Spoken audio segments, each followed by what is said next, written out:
Is your love big enough? Is your adoration big enough for this threesome of ill intent, these bad boys of madness, these crazy brothers that lead you on the wrong paths in life, perhaps? Who knows? These are your guests from GTA 5. Let me hear you go!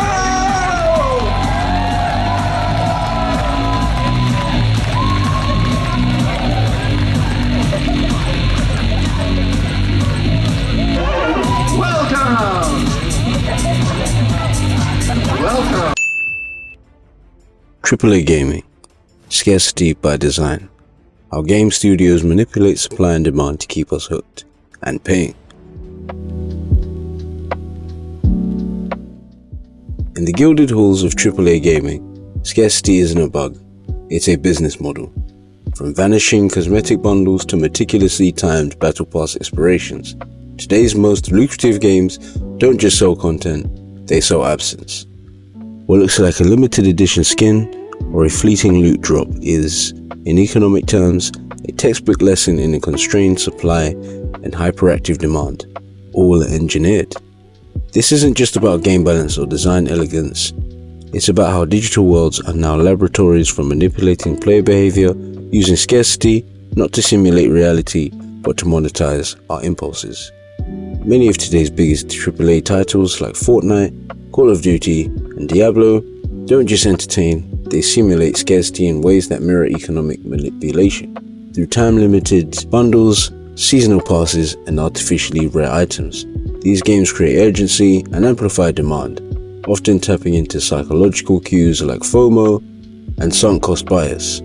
This isn't just about game mechanics, it's a monetization strategy rooted in microeconomics designed to keep players engaged, spending and chasing what may soon disappear. Grand Theft Auto doesn't just dabble in scarcity economics, it practically wrote the playbook and has become the undeniable leader in the practice. Rockstar Games has turned GTA Online into a sprawling digital economy where scarcity is engineered with surgical precision. Limited time vehicles, rotating property discounts, and exclusive content gated behind GTA Plus subscriptions all create a sense of urgency and exclusivity. Even quality of life features like the Vinewood Club app have been locked behind paywalls, turning convenience itself into a scarce commodity. What sets GTA apart is scale and subtlety. Unlike other franchises that rely on flashy loot boxes or seasonal passes, GTA embeds scarcity into the very architecture of its world. Players grind for in-game currency, speculate on vehicle releases, and chase fleeting opportunities like real-world investors.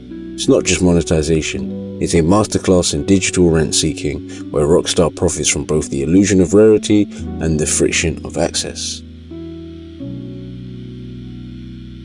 With the video game industry being so profit-driven, there is no reason to expect this trend to stop. Not with the way scarcity economics has proven to drive revenues effortlessly. This graph is based on data from Senstal and Statista showing how mobile game revenue spikes during limited time events. Games like Genshin Impact and Fortnite consistently see 20 to 40% increases in spending when exclusive content is released. If we want to look at this from a different angle and use engagement metrics from Epic Games and Activision, this bar chart shows how average daily playtime increases when exclusive skins, weapons, or missions are introduced. The effectiveness of scarcity economics in this industry is there for all other video game companies not yet using it to see. However, the question must be asked, are there any drawbacks to this? The gaming industry is heading for a downward spiral if the trend of scarcity economics in games continues. Not a downward spiral in terms of profits and revenues, but rather the integrity of gaming itself. When progress is throttled to push purchases, core mechanics can feel less rewarding, and players are spending more time navigating monetization systems than actually playing the game. There is also the fear that the creative freedom of gaming developers will also be hampered by the scarcity economics push in games. Star Wars Battlefront 2 is a textbook example of how scarcity economics can constrain creative freedom, especially in its early design phase. When the game launched in 2017, it was heavily criticized for its loot box system, which locked key characters and gameplay advantages behind randomized, time-gated progression. Players had to either grind for dozens of hours or pay to unlock iconic heroes like Darth Vader and Luke Skywalker, characters that arguably should have been central to the experience from the start.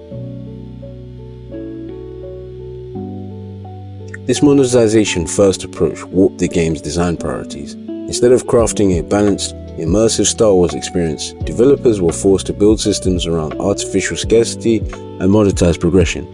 Thankfully, the backlash to this game was severe and created headlines and showed how gamers were only prepared to put up with this form of monetization only so long. At the end of the day, games are supposed to be fun, not a grind or a gamble. When developers start designing around what makes the most money instead of what makes the best experience, you can feel it. Battlefront 2 showed us how quickly things can go sideways when creative ideas get boxed in by business models. But it also proved that players will speak up when something feels off. If the industry wants to keep its soul, it needs to put play first and let creativity lead the way. At Cloutskout, we also release weekly newsletters on economy, sports and culture. If you'd like to subscribe, you can see the link in the description. Thank you for watching. Please like, share and subscribe.